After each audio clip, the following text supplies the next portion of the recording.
3. aprila 1868. godine Dragoslav Kedrović podneo je zahteve Ministarstvu unutrašnjih dela da mu se odobri otvaranje apoteke u Kruševcu ili Aleksincu. Tog trenutka počinje istorija apotekarstva u Rasinskom okrugu, što je i predstavljeno u monografiji Zato što na zdravo imate pravo, koja je danas promovisana u Beloj sali Kulturnog centra Kruševac. Povod za izradu monografije bio je obeležavanje 145 godina od osnivanja prve apoteke u Kruševcu. Istorija apotekarstva Rasinskog okruga izdanje je zdravstvene ustanove Apoteka Kruševac. Neposredan povod za izradu ove monografije bio je jubilej od 145 godina od otvaranja prve apoteke farmaceuta Dragoslava Kedrovića daleke 1868. godine u Kruševcu. Kao što sam u knjizi i naveo u jednom delu, konačan motiv predstavljao je jedan neprijetan događaj uklanjanja spomen obeležja kamenog cveta kamilice ili takozvanog Kedrovićevog cveta sa mesta gde se nekada nalazila prva apoteka kao jedinog svjedočanstva apotekarske tradicije u nas. Polazeći od nesporne činjenice da je utemeljenje prve učene apoteke u drugoj polovini 19. veka bilo od ogromnog značaja za Kruševac onog doba, kao i za unapređenje zdravstvene kulture na naučnim i zakonskim osnovama, sa pažnjom i interesovanjem možemo pratiti razvoj apotekarske delatnosti u rasponu od bezmalo 1,5 veka sve do današnjeg dana.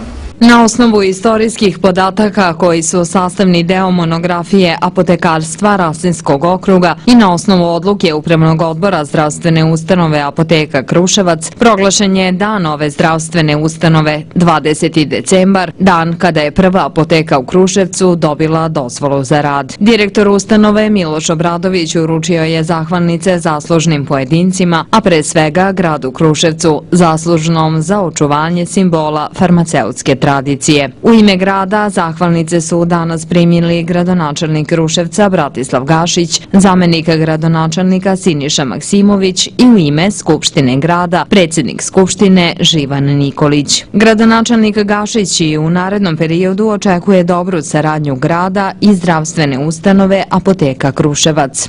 Nadam se da ćemo zajednički, kao što smo i ovih godina i po dana, uspjeti da zadržimo sve naše apoteke u svim seoskim sredinama koje ste vi u proteklom periodu otvorili, da nijedno radno mesto time nećemo da izgubimo.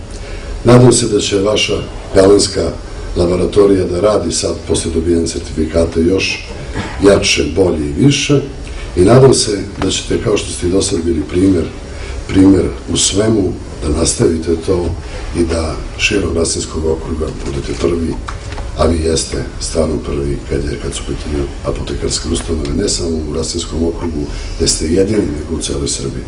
Monografija Zato što na zdravo imate pravo podeljena je na 4 dela o istoriji zdravstvene kulture u Kruševcu, farmaceutskoj delatnosti posle Prvog i Drugog svetskog rata i o trenutnim izazovima farmaceutskog poziva u Srbiji. Podaci za monografiju prikupljeni su iz Istorijskog arhiva Kruševac, ličnih biblioteka i starijih monografskih izdanja.